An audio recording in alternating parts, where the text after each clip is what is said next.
My name is Lauren, and I was encouraged by Tahirah from the Tahirah Foundation to share my story because of how unique it was. And I feel that it's important that survivors share their testimonies because it gives victims hope.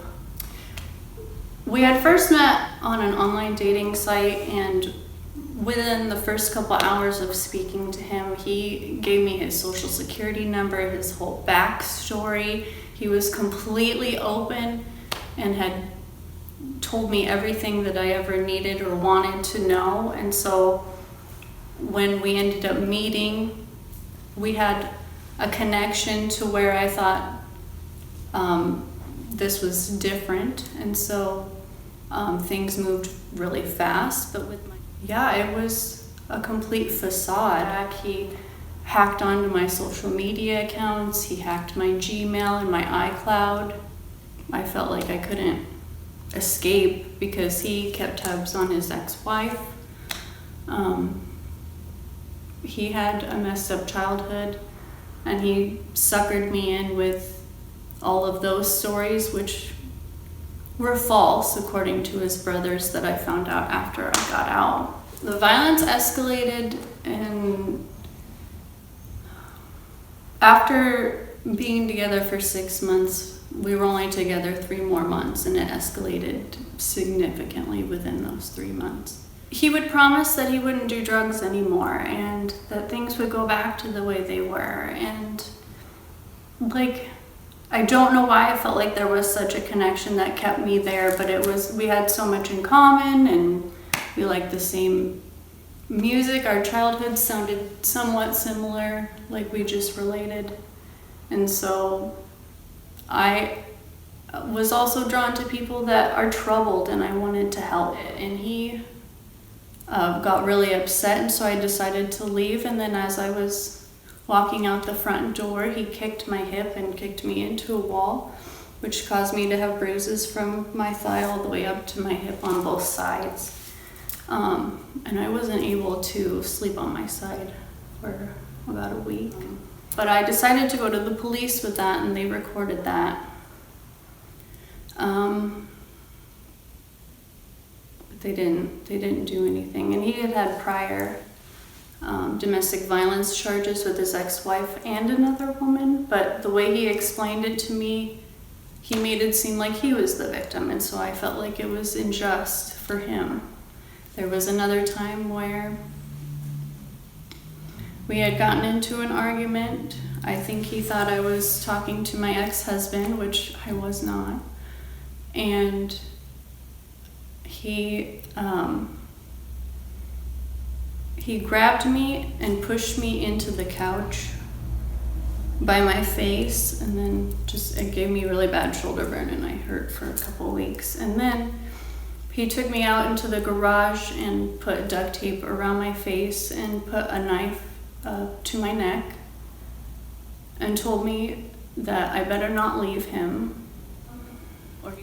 Because there was a connection that, even though it wasn't true, it was a facade, I still had this hope that things would go back to the way they were that one time, because I had felt more love from him in 10 months than I did from my ex-husband in 10 years. And so I just had this hope that, this baby might change things. And then there were other incidents that forced me to miscarry, so that completely ended the connection, and I never wanted to see or hear from him again.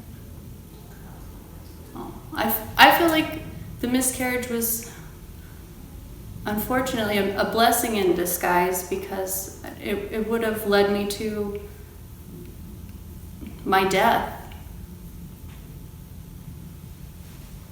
I was made to feel crazy for a lot of the time, and not just by him. So with my upbringing and other relationships I've had, I wasn't made to feel very worthy. And so it took a long time and a lot of good people to help me realize my worth and my inner strength, and to understand that no one deserves to be treated that way. I don't care what you've done. It's just manipulation, gaslighting, physical, mental, emotional, sexual, financial abuse. None of that is okay. I went to a lot of women's groups. I met some women in those shelters and heard their stories, and some of them, oh my God. But just speaking with them and hearing where they came from and what they had to go through, which was much similar than what I had gone through. And life doesn't have to be that way, and you can start by giving yourself love, because most of the time we end up in these situations because we don't feel worthy or valued, and we're easily taken advantage of. It wasn't difficult to heal, it just took a long time. And stuff like that you just want to get over and not think about anymore, but when you do that, you're just suppressing those experiences to either attract for it to keep happening, or it'll eventually come out someday. So in order for you to heal, you have to be patient with yourself and allow as much time as you need to get over whatever it is you had to go through, and try to see the blessings in those moments and learn and grow from it, and help inspire others too.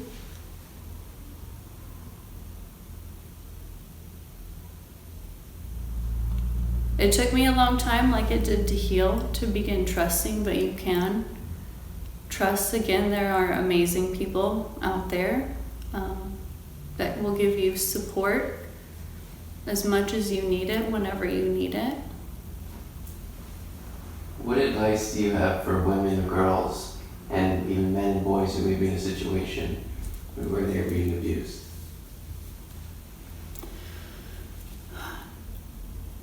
Don't think that it's going to get better, because it never will.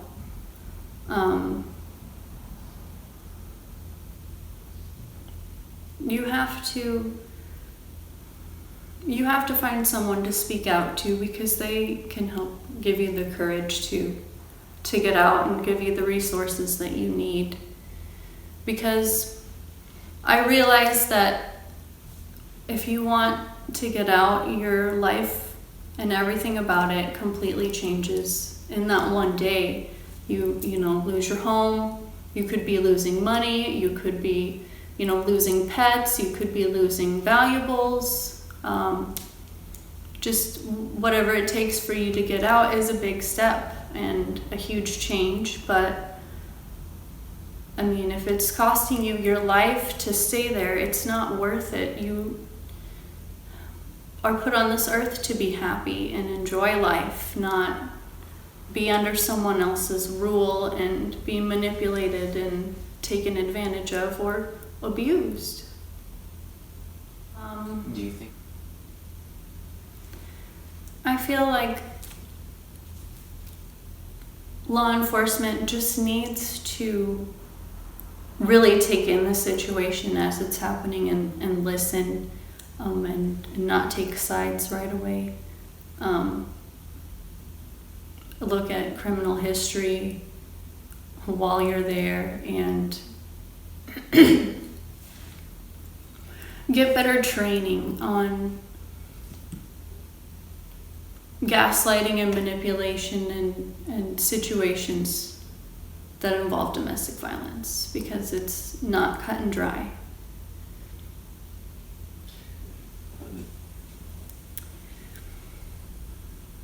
I always grew up feeling undervalued and underappreciated or unappreciated, and I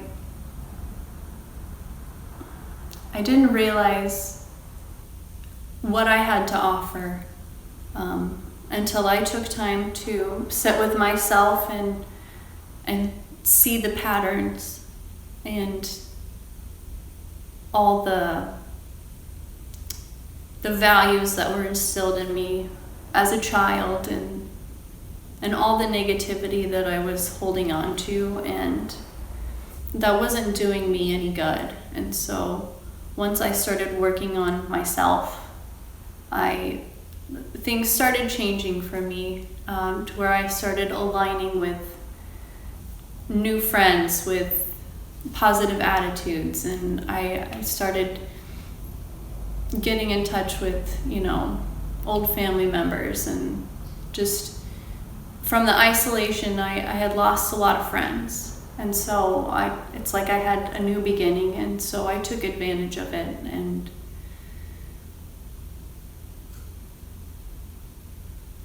here I am.